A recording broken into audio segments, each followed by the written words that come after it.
thing I do when I am distressed. Even John Joe commented on my rattled demeanour when he served me. Brandy would not have been my normal tipple, but I had had a shock, you see. Now, I was drunk. I wanted to phone Alice to see if she was all right, but I had left my mobile behind, and I thought that perhaps borrowing somebody's phone would make a bigger deal of the situation than it warranted.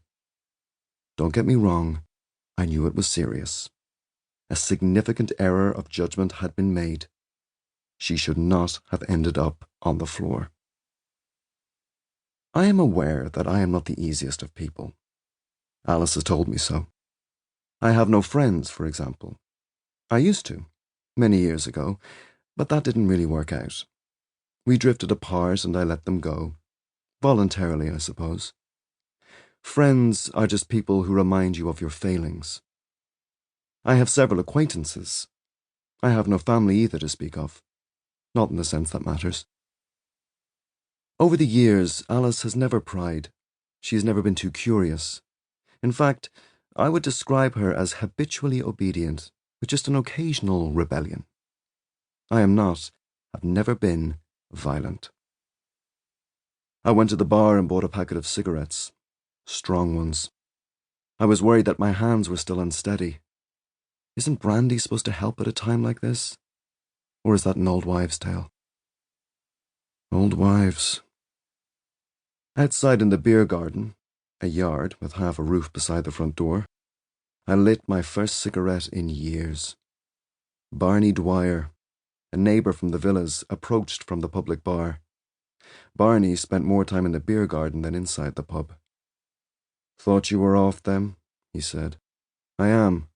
"Jesus," said he, a swagger in his voice and sucking on a Rothmans. "They couldn't break me." Here we go. Barney prided himself on his 40-a-day habit.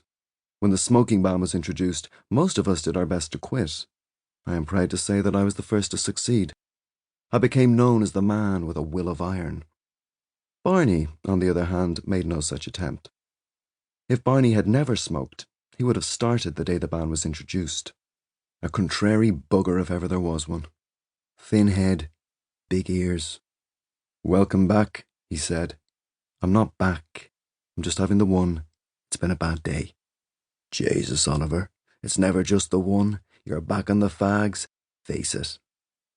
I threw my almost smoked cigarette on the ground, stamped on it, tossed the packet containing 19 cigarettes at Barney.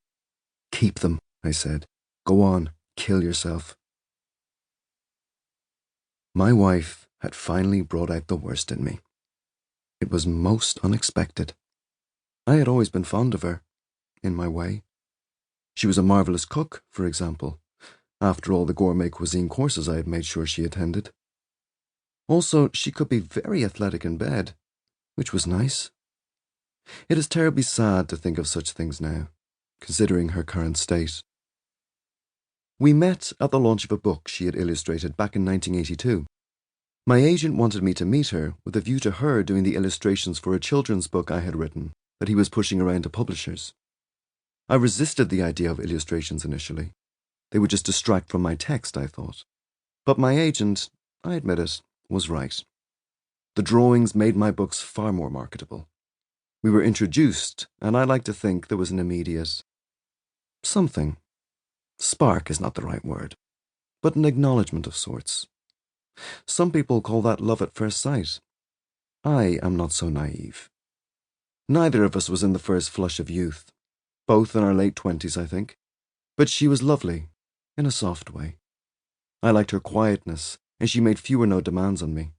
She just accepted whatever attention I gave her, and then withdrew into the background without complaint when I did not require her presence. The wedding happened very quickly. There was nothing to be gained by hanging about. Her frail mother and half-witted brother stood behind us at the altar. No family on my side, of course. We didn't bother with the palaver of a hotel reception. We had a rowdy meal in a city centre bistro owned by a former college friend, Michael. Barney was there. Back then I quite liked him.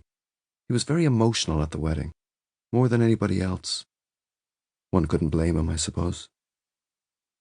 We rented a spacious flat in Merrion Square for a few years. I insisted on